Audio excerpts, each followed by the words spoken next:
नव तत्व में दूसरा तत्व अजीव तत्व। जीव का विरोधी अजीव तत्व। यह अजीव तत्व समझना बहुत जरूरी है, क्योंकि जो जैन दर्शन ने हजारों साल के पहले जो बात कही है, कई दर्शनों ने उसकी ये बराबर नहीं है, ऐसा है वैसा है करके बोला था मतलब। लेकिन अंतिम 100 साल में मतलब कई वैज्ञानिकों ने कही जैन धर्म की जो हर एक बात को मतलब पुरवार की है।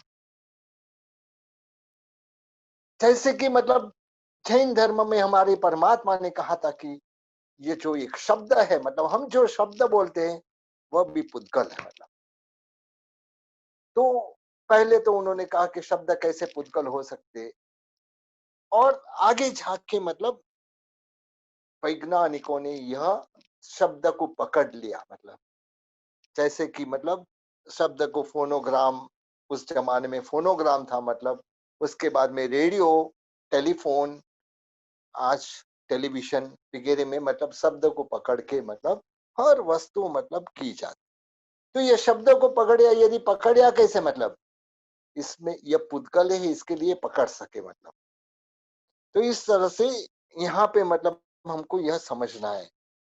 तो ये पुद्गल की बात चल रही है कि पुद्गल, पुद्गलास्तिकाय जो है मतलब पुद्गल यानी पूर्ण गलन जिसका स्वभाव है मतलब, यानी पूर पूर्णा और अलग होना मतलब, ये इसका स्वभाव है, इसका नाम है पुद्गल।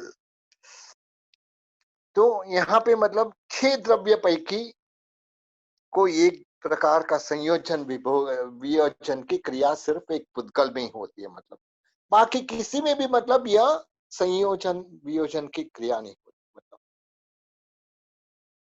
जैसे कि मतलब धर्मास्तिकाय, अधर्मास्तिकाय में जितने आज से मतलब करोड़ों वर्ष पहले जितने मतलब प्रदेश थे, उतने ही आज है मतलब।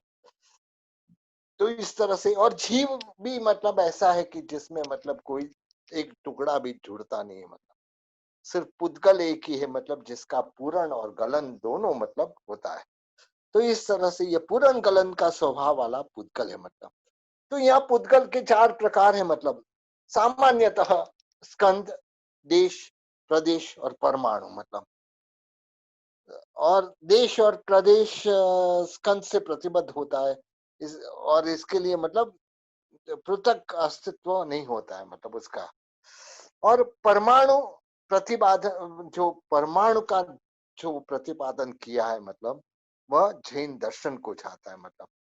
क्योंकि परमाणु कई मतलब फॉरेन कंट्रीज में कई यूरोपियन लोगों ने कहा कि मतलब यह मतलब परमाणु का विचार जो डेमोक्रेट्स ने प्रकट किया है मतलब। लेकिन इससे भी पहले, अनंत काल के पहले हमारे तीर्थंकर परमात्मा ने ये परमाणु के बारे में प्रकाश डाला है। ऐसे तो वैदिक धर्म में भी मतलब परमाणु का जो प्रकाश डाला हुआ है, लेकिन वह परमाणु अति स्थूल है मतलब, यानी सूर्य के किरण पे मतलब हम जब देखते हैं मतलब कभी कभी ऐसे रज हमको मतलब आती हुई दिखाई देती है मतलब, उड़ती हुई दिखाई देती है मतलब, उसके छठा भाग जितना है मतलब। लेकिन जैन दर्शन सब वैदिक धर्म से भी प्राचीन है मतलब। तो यहाँ परमाणु के विषय में मतलब बहुत ही अच्छी चर्चा की गई मतलब, और परमाणु की सूक्ष्मता बताते मतलब, जो परमाणु है मतलब उसका वापिस कितना भी उपचार करो वापस विभाग नहीं हो सकता है मतलब, कितने भी तीक्ष्ण शस्त्र से उसका छेदन भेदन नहीं हो सकता है मतलब, कितने भी तीव्र ताप हो उसको जला नहीं सकते मतलब। और हमारी इंद्रियों के द्वारा जो ग्रहण नहीं हो सकते, यानी हमारी आंख से भी मतलब हम ग्रहण नहीं कर सकते, हमारे स्पर्श इंद्रिय से भी हम ग्रहण नहीं कर सकते, इसका वापिस दो टुकड़ा नहीं हो सकता, दो भाग नहीं हो सकता है मतलब। इसमें मतलब पहला, मध्य और अंत भाग नहीं हो सकता है, उसको परमाणु बोलते मतलब। यानी इसका सिर्फ एक प्रदेश होता है, उसको परमाणु होता है।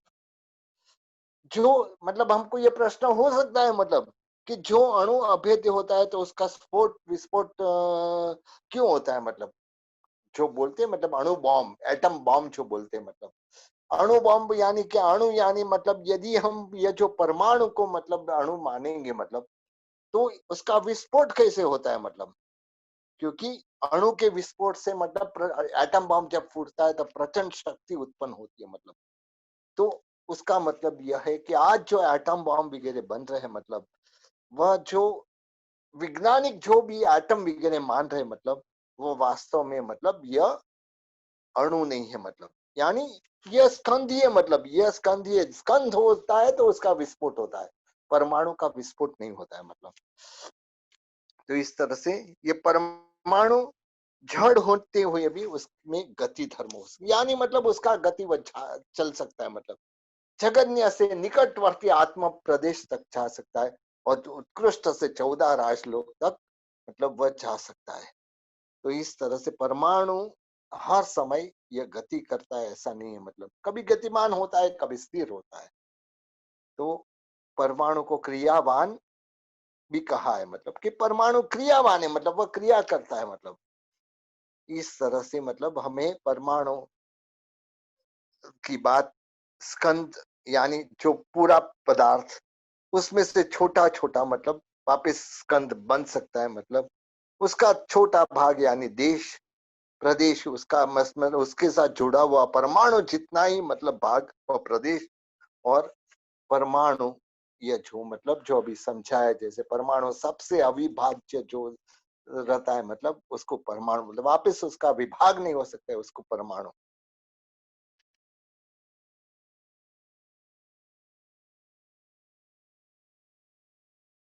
मतलब हमको यहाँ के प्रकार भी समझा, स्कंद के प्रकार समझाते। स्कंद में मतलब कोई ऐसे कि हमारी चक्षु से हम देख सकते हैं मतलब, और कोई पदार्थ ऐसे वैसे जो अचक्षुष यानी आंख से मतलब दिखाई नहीं देता है, यानी जो हमारी भाषा में मतलब बोले तो स्थूल और सूक्ष्म, यानी स्थूल रहता है या सूक्ष्म होता है। तो उस प्रकार से 6 प्रकार के मतलब यह स्कंद के प्रकार बताए गए मतलब। यह देखो जैन धर्म की छोड़ के, जैन शासन को छोड़ के और कहीं पे भी हमको यह प्राप्त नहीं हो सकता है। इतनी डिटेलिंग एक एक वस्तु में मतलब, जो अचीव में मतलब एक एक डिटेलिंग, स्कंद देश प्रदेश और परमाणु की जो डिटेलिंग है मतलब, शायद दुनिया में कोई धर्म में ये ऐसी प्राप्त नहीं हो सकती।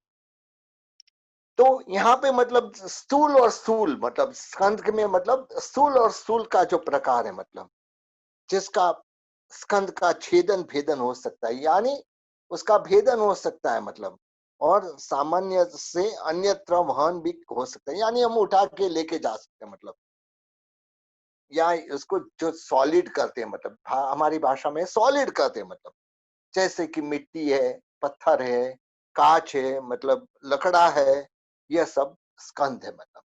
यह सब स्थूल स्थूल यानी स्थूल स्थूल स्कंद है मतलब। फिर स्थूल करके एक स्कंद का, और एक भेद स्कंद के जो दूसरा प्रकार है मतलब स्थूल, यानी जीव पुद्गल का छेदन भेदन नहीं हो सकता है, लेकिन हम अन्यत्र लेके जा सकते हैं। छेदन भेदन नहीं हो सकता है लेकिन अन्यत्र लेके जा सकते हैं। यह स्थूल को हम हमारी भाषा में बोलो तो लिक्विड है मतलब, जैसे कि दूध है, दही है, तेल है, पानी है वगैरह, इसको स्कंद कहते हैं मतलब।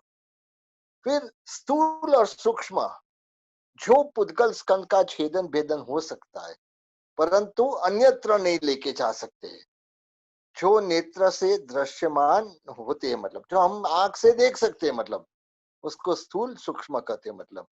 जैसे मतलब हम लेके नहीं जा सकते उसको मतलब, इसमें मतलब स्थूल और सूक्ष्म में मतलब क्या है, पुद्गल स्कंद का छेदन भेदन हो सकता है मतलब, लेकिन अन्यत्र हम लेके नहीं जा सकते मतलब, आंख से हम विजुअलाइज कर सकते हैं मतलब, उसको स्थूल सूक्ष्म कहते हैं। यानी जैसे कि मतलब प्रकाश, विद्युत, गर्मी, गरम, यह सब उस प्रकार के स्कंद है। प्रकाश यानी मतलब एक जगह से दूसरी जगह जाता है मतलब, लेकिन यह मतलब हम नहीं लेके जा सकते मतलब। तो इस तरह से हमारी आंख से हम देख सकते हैं मतलब, ये प्रकाश जा रहा है कर। फिर इसके बाद में सूक्ष्म स्थूल, जो पुद्गल तंत्र आंख को छोड़ के बाकी की 4 इंद्रियों से ग्रहण हो सकते, यानी आंख से नहीं दिखाई देते, लेकिन बाकी की जो 4 इंद्रिय मतलब उससे ग्रहण हो सकते हैं मतलब। तो ऐसे कौन से स्कंद है मतलब, तो बोलते हैं जैसे वायु, वायु, जैसे हवा आती है, मतलब हमारी आंख से नहीं दिखाई देती, लेकिन हमारी इंद्रियों के द्वारा हमको फील हो सकती है, मतलब तो इसको मतलब यह स्थूल सूक्ष्म स्थूल प्रकार का स्कंद है।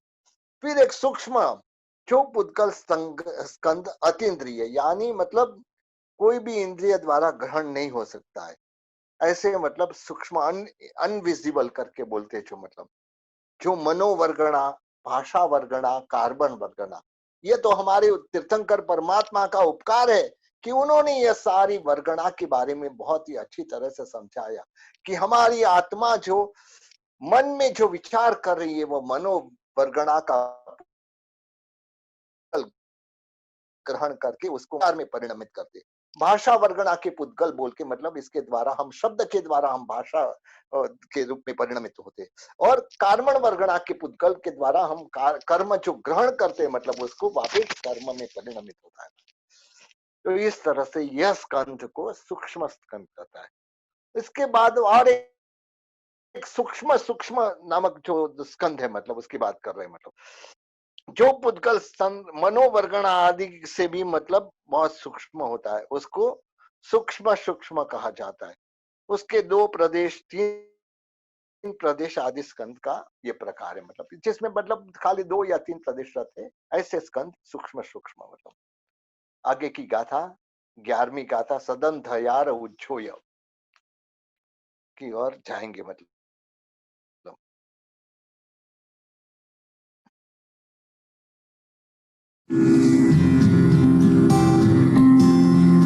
सदन धयार उज्जो पभाचाय तवेहिया वर्ण गंधरसाहासा पुक्कलाणं तुलक्खणम्।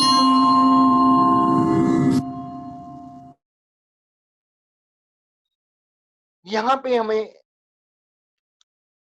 पुद्गल के 4 प्रकार बताए, मतलब अभी उसका स्वभाव, गुण, धर्म का परिचय हमको यह गाथा में मतलब होता है।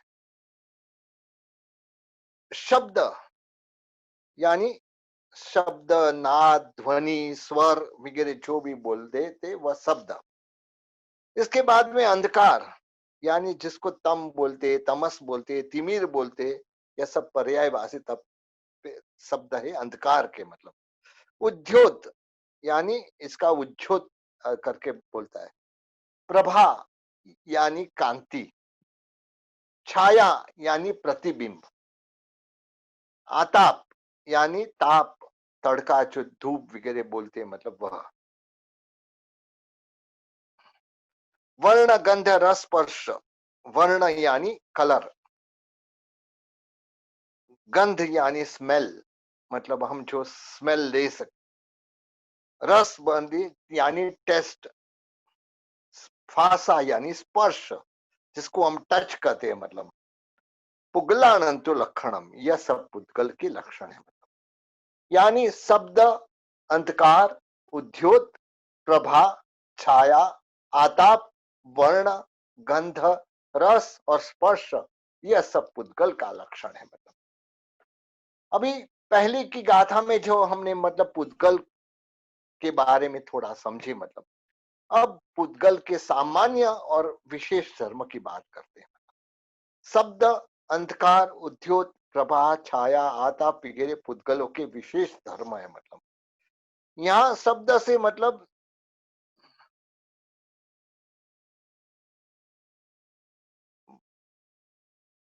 और साथ में मतलब पुद्गल के सामान्य जो धर्म है, मतलब वर्ण गंध रस स्पर्श, मतलब तो इसको मतलब थोड़ा समझेंगे। मतलब पुद्गल का जो ध्वनि रूप परिणाम है, मतलब उसको शब्द कहा गया। आवाज आता है, मतलब हमको कोई भी प्रकार का साउंड आता है, मतलब वह उसको शब्द के रूप में मतलब कहा गया है। जो हमारी कान के द्वारा ग्राह्य, श्रोतेंद्रिय के द्वारा ग्राह्य है, तो इसको मतलब ध्वनि के रूप में, मतलब क्योंकि हमारी श्रोतेंद्रिय इसको मतलब जैसे किसी ने मतलब कोई बोला, मतलब जैसे तबला का आवाज सुना, मतलब किसी ने कुछ बोला, मतलब तो हम जो सुनते हैं, मतलब तो यह शब्द कैसे ग्रहण हमारे कान के द्वारा होता है मतलब। तो इसके लिए यह शब्द की मूर्तता सिद्ध करने के लिए जैन ग्रंथ में मतलब बहुत सारा विवेचन किया है मतलब, कि जो भी वस्तु है मतलब शब्द यहाँ पे मतलब शब्द कंठ मस्तक जीवा दंत तालु उष्ट इत्यादि द्रव्यांतर के विकार से विकृत होने के मालूम पड़ता है। इसके लिए वह मूर्त है मतलब। इसको पुद्गल कैसे कहते हैं मतलब, क्योंकि यह जो है मतलब वह भी हमारे हमको ग्रहण हो सकता है मतलब, जैसे कि हमारे कान से वह ग्रहण होता है मतलब। जैसे ढोल नगारा त्रासी वगैरह बजाते हैं मतलब, तो उस समय मतलब भूमि में भी कंपन होता है। जैसे ढोल बजाते हैं मतलब, तो उस समय भूमि भी कंपन होता है। इसका कारण क्या है? ये शब्द है मतलब वह मूर्त है मतलब। शंख के प्रचंड आवाज से मतलब कभी कभी ऐसे होता है कि इतना जोर से आवाज आता है कि कान बहरे हो जाते हैं। हमारे नेमिनाथ भगवान के मतलब कृष्ण की आयुशाला में गए थे मतलब, तब मतलब शंख इतना जोर से फूका कि मतलब वहां सबके कान जैसे बहरे हो गए, ऐसा हो गया था मतलब। तो इस तरह से मतलब शंख वगैरह में जो ये है मतलब यही भौगोलिक शक्ति का परिणाम है मतलब। पत्थर आदि कोई भी पदार्थ जो मूर्त है मतलब, पत्थर तो हमको दिखता है मतलब, उसको फेंकने में आता है तो कोई न कोई पदार्थ से मतलब वह टकरा के नीचे गिरता है मतलब। तो ऐसे ये शब्द भी मतलब वस्तु के साथ टकरा के मतलब वापस आता है। इसके लिए जैसे पत्थर के किस चीज को लग के मतलब वापस आता है, ऐसे ही मतलब हम शब्द मतलब जब बोलते हैं तो भी मतलब वह कोई भी वस्तु को मतलब, जैसे कि एको वगैरह जो देखते हैं मतलब हम, कि प्रतिध्वनि मतलब ये कोई ऐसी खाली जगह है वहां पे जोर से बोलो मतलब, तो जब हम बोलते हैं तो वापस हमको मतलब वह वही सेम शब्द सुनाई देते हैं मतलब। इसका नाम है प्रतिध्वनि मतलब। तो यह मूर्तता के सिवाय पॉसिबल है नहीं मतलब। शब्द कहीं पे भी जा सकता है, तो इसके लिए मतलब यह जैसे कि मतलब हम बोलते हैं पीछे से वायु आती है मतलब, तो वह शब्द और जगह चला जाता है, आगे का व्यक्ति शब्द नहीं सुन सकता है मतलब, क्योंकि वो वायु के द्वारा शब्द को मतलब आगे लेके गया। तो यह शब्द पौद्गलिक वस्तु है, इस तरह से हमको ये मानना है मतलब। भगवान के हर एक शब्द में मतलब हमको विश्वास करना है मतलब। लेकिन यहाँ पे हमको बहुत तरह से समझाइए कि शब्द जो है पौद्गलिक है मतलब। इसके बाद में आता है सूर्य की हाजरी में तारा का प्रकाश छुप जाता है, और शब्द में तो ऐसे ही मतलब जब भी भारी आवाज रहता है मतलब, जब कोई भारी आवाज रहता है मतलब, तो उस समय मतलब जो छोटा आवाज है मतलब वह उसके सामने दब जाता है मतलब। जैसे कि सूर्य की हाजरी है तो हमको तारा नहीं दिखाई देते हैं मतलब, तारा होते हुए भी नहीं दिखाई देते हैं मतलब। तो इसी तरह से मतलब कोई भी भारी आवाज रहे मतलब, तब मतलब यह छोटा शब्द ढंक जाता है उसके सामने। तो यह भी पुद्गल का परिणाम है मतलब। यहाँ शब्द को मतलब सचित अचित और मिश्र, इस प्रकार से तीन प्रकार से प्रसिद्ध है मतलब। सचित यानी हमने जैसे आगे बताया था कि मतलब सचित यानी व्यक्ति के द्वारा बोला हुआ शब्द। अचित यानी मतलब पत्थर से टकराने से जो शब्द उत्पन्न होता है। और मिश्र यानी कोई भी ढोल बजाता है तबला बजाता है तो मतलब उसके द्वारा जो शब्द उत्पन्न होता है। तो इस प्रकार से यह शब्द जो उत्पन्न होता है। उसके सिवाय तत्वार्थ भाष्य में मतलब और प्रकार के भी मतलब 6 प्रकार के ये शब्द बताया। तत् वितत घन सुशिर संघर्ष और भाषा मतलब, ये 6 प्रकार के स्वर बताए मतलब। त्यत यानी चमड़े के मढ़े हुए ढोल नगारा त्रासा तबला के शब्द, उसको तत् बोलते हैं। वितत यानी तार से बजने वाले, जैसे कि वीणा है सितार है ना सारंगी है, यह सब से मतलब जो उत्पन्न होने वाले मतलब वह शब्द। फिर इसके बाद में घन यानी जो धातु काष्ठ वगैरह नक्कर वस्तु के मतलब सामने से जब मतलब टकराती है, तब जो जैसे कि कांसी बजाते हैं, करताल बजाते, झालर बजाते, मतलब वह इस प्रकार का शब्द है मतलब। फिर सुशीर यानी फूंक मारने से, वायु भरने से उत्पन्न होता है शब्द, जैसे बांसुरी है, मुरली है, मतलब हारमोनियम है, यह सब वाजिंत्र के प्रकार है, उसको सुशिर नामक शब्द बताया है मतलब। फिर संघर्ष यानी एक या ज्यादा वस्तु के संघर्ष से उत्पन्न होते शब्द को संघर्ष कहा है। जैसे कि लकड़ी का पाटिया पे जैसे करवट चलती है मतलब, तब जो शब्द उत्पन्न होता है, या तो यंत्र चलते हुए मतलब जो शब्द उत्पन्न होता है, कोई भी प्रकार का, जैसे मिक्सी चलाओ मतलब, तो यंत्र से मतलब शब्द उत्पन्न होता है, तो यह संघर्ष के प्रकार का शब्द है। भाषा यानी मनुष्य की भाषा, पशु की भाषा, पक्षी की भाषा, यह सब जो बोलने में आती है मतलब, वह भाषा में, भाषा प्रकार का शब्द है।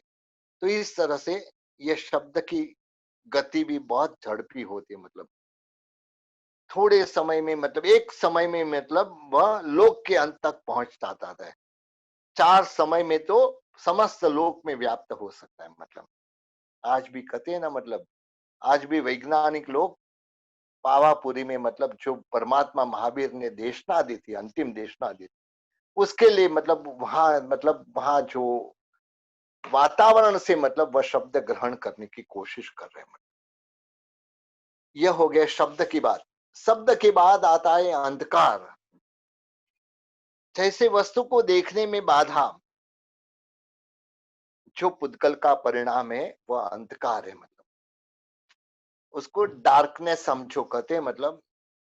कोई मानता है कि मतलब अंधकार यानी क्या, तेज का अभाव मतलब, लेकिन वास्तव में यह ऐसे मतलब, कोई मानता है कि ये कोई पदार्थ नहीं है मतलब, लेकिन उनकी मान्यता गलत है, क्योंकि मतलब, क्योंकि सूर्य अथवा जो दीपक के प्रकाश से अणु तेजस परिणाम में प्राप्त होते हैं मतलब, यानी तेज अणु पूर्वोक्त प्रकाश में अभाव में मतलब श्यामपणे परिणमित होते मतलब, यानी जहां तेज का अभाव होता है वहां मतलब वह पुद्गल का सद्भाव होता है, यानी वहां पुद्गल होता है मतलब।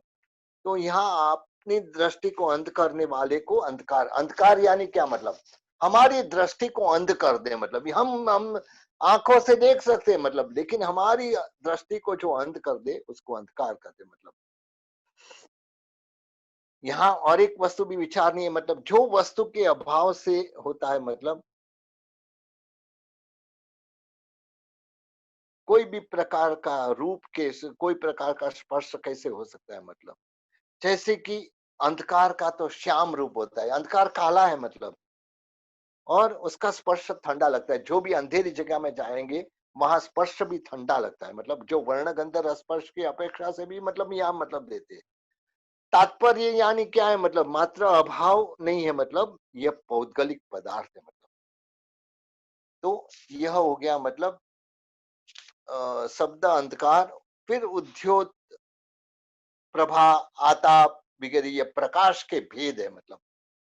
अंधकार का विरोधी है प्रकाश, ये लाइट जो है पुद्गल जन्य है मतलब, यानी पुद्गल का परिणाम विशेष है मतलब। उद्योत, प्रभा और आताप, ऐसे 3 प्रकार से मतलब वर्णन किया है मतलब। उद्योत शब्द से चंद्र, ग्रह, नक्षत्र, तारा वगैरह शीतल प्रकाश अभिप्रेत है मतलब। ये लोग, ये जो चंद्र वगैरह का, ग्रह, नक्षत्र, तारा वगैरह का जो ठंडा प्रकाश है मतलब, यह इसको उद्योत कहा है मतलब। प्रभा शब्द से मणि या रत्न की कांति से मतलब जो प्रकाश आता है मतलब, वह इसको प्रभा कहते हैं। और आताप शब्द से मतलब सूर्य का जो गर्म प्रकाश है मतलब, गर्म सूरज कुछ ठंडा है मतलब, लेकिन उसका प्रकाश हमको गर्मी देता है मतलब। तो इस प्रकार से, और मणि वगैरह का उद्योत में आता है मतलब। तो इस प्रकार से जो प्रकाश है मतलब, वह भी मतलब पुद्गल है मतलब, जो प्रकाश लाइट को मतलब, ये पुद्गल रूप है, क्योंकि पुद्गल का परिणाम विशेष है मतलब। इसके बाद में छाया मतलब, प्रकाश पर आवरण जैसे ही आता है मतलब, हम शैडो बोलते हैं, मतलब प्रकाश के पर आवरण, जैसे कि सूर्य में हम खड़ते, मतलब तो क्या होता है, हमारे पीछे परछाई क्यों दिखती है, मतलब क्योंकि ये प्रकाश के ऊपर आवरण आया, मतलब तो वहां पे ये छाया दृष्टिगोचर होती है। वह भी पुद्गल का परिणाम विशेष है, मतलब क्योंकि वह भी पुद्गल का परिणाम विशेष है, मतलब उसका दो प्रकार है, मतलब एक तद्वर्ण विकार और दूसरा प्रतिबिंब। जैसे कि मतलब आरिसा में मिरर में अपना मुंह देखते हैं, मतलब तो जो प्रतिबिंब पड़ता है वह जैसे हम है ऐसे ही मतलब सामने हमको दिखाई देता है, मतलब तो वह तद्वर्ण विकार रूप छाया है, मतलब यानी मतलब अन्यत्र मतलब जो अस्वच्छ पदार्थ पर जो परछाया पड़ता है, मतलब हमारी प्रतिबिंब बोलते हैं, मतलब वह मतलब शैडो बोलो या रिफ्लेक्शन बोलो, मतलब कि ये दोनों चीज मतलब वही है कि प्रतिबिंब के रूप में है। यहाँ सामने हमको चित्र में दिखता है कि मतलब शैडो जो कोई जब कोई व्यक्ति खड़ा है, मतलब तो वह स्वच्छ नहीं होता है, अस्वच्छ दिखाई देता है। जैसे कि मिरर में तो एकदम स्वच्छ, कोई भी खड़ा है सामने हमको वैसा ही दिखाई देता है, मतलब लेकिन यहाँ प्रतिबिंब में मतलब हमको मतलब वह अस्वच्छ दिखता है। तो यह छाया पौद्गलिक है, इसका यह पुष्ट प्रमाण है, मतलब क्योंकि जो भी छाया है मतलब उसको कैमरे में भी मतलब पकड़ सकते हैं, मतलब तो इस तरह से। फिर इसके बाद में आता है बंध। विविध परमाणु इकट्ठे होना, मतलब यानी उसका संयोग होना, उसको बंध कहते हैं, मतलब एक ये जो बंध के दो प्रकार है, मतलब प्रायोगिक बंध और वैश्विक बंध। जो बंध प्रयत्न से होता है, मतलब वो प्रायोगिक, यानी जीव और शरीर का बंध, लकड़ी और लाख का बंध, कपड़ा और धागा का बंध, ये बंध प्रयत्न निरपेक्ष होता है, मतलब ऐसे ही मतलब वह वैश्विक कहा जाता है। उसके छोड़े तो मतलब जैसे बिजली, मेघ, इंद्रधनुष आदि का जो बंध, वह किस प्रकार का बंध भेदानुभेद होते हैं, मतलब तो इस तरह से यह बंध की बात हुई, मतलब इसके बाद में सूक्ष्म सूक्ष्म तकदार, क्योंकि यह सब विषय थोड़ा डिफिकल्ट विषय है। नव तत्व परमात्मा ने जो इसका चिंतन किया है उसमें भी अजीव पदार्थ का थोड़ा डिफिकल्ट विषय है, फिर भी हमको मतलब एक बार नहीं, दो बार नहीं, तीन बार जब सुनेंगे तब हमको मतलब यह चीज समझ में आएगी। फिर सूक्ष्मता धारण करना, मतलब वह भी पुद्गल का एक विशिष्ट गुण है, मतलब सूक्ष्मता दो प्रकार की है, एक अंत्य है और अपेक्षित है, मतलब जो परमाणु की सूक्ष्मता यानी वह अंत्य है, मतलब इसके बाद कोई सूक्ष्म इसके वापस डिवीजन नहीं हो सकता, इसके लिए अंत्य है, मतलब और तो उसमें कोई अपेक्षा से स्थूलता घट नहीं सकती, मतलब और दूसरा अपेक्षित, कोई भी वस्तु की एक की अपेक्षा से दूसरा, मतलब जैसे मतलब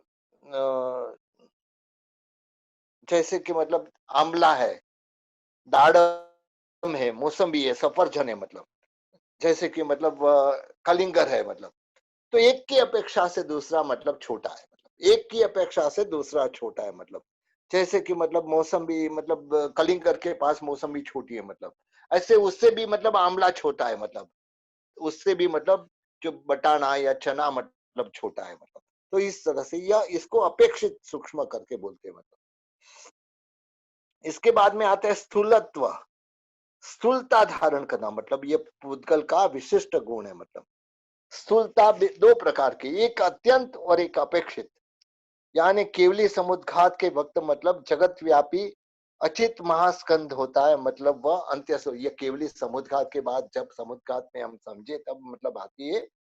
तो यहाँ पे मतलब पूरे 14 राजलोक में ये व्याप्त हो जाते हैं, मतलब अचित स्कंद, मतलब और फिर केरी दाड़म जैसे मतलब सूक्ष्म समझा है, ऐसे स्थूलत्व मतलब एक से बड़ा एक इससे बड़ा पपैया है, मतलब पपैया से बड़ा कलिंगर है, कलिंगर से भी बड़ा फणस है, मतलब ऐसे जो है मतलब वह स्थूलत्व की अपेक्षा है।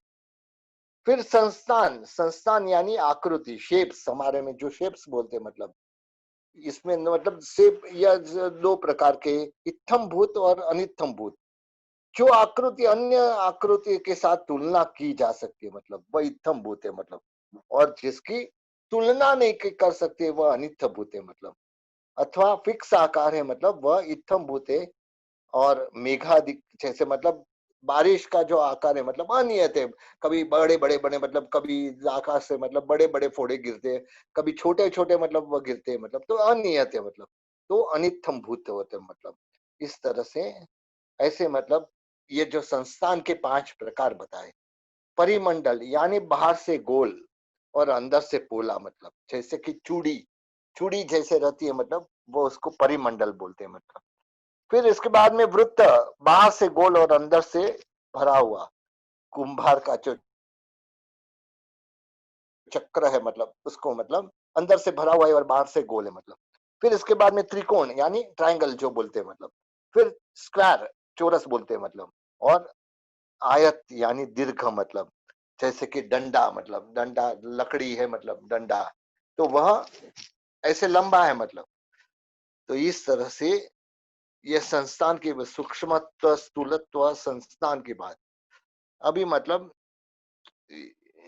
इस प्रकार से मतलब पुद्गल पिंड का विश्लेषण करते हुए आगे भेद की बात करेंगे मतलब। भेद में औत्तरिक, चौर्णिक, खंड, प्रतर और अनुत्तर, इस प्रकार से मतलब 5 प्रकार के भेद है मतलब।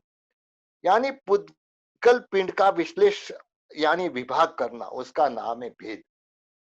यानी औत्तरिक चिरण अथवा पाड़ने से विभाग होते हैं मतलब, जैसे करवत से मतलब लकड़ा को काटा मतलब, तो उसका जो विभाग हुआ वो औत्तरिक नामक भेद है मतलब।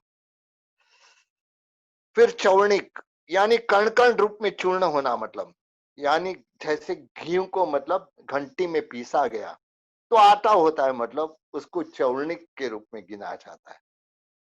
खंड यानी टुकड़ा होना मतलब, जैसे कि मतलब कोई घड़ा फूट गया या दर्पण फूटा, तब मतलब जो टुकड़ा होता है उसको खंड नामक भेद होता है मतलब।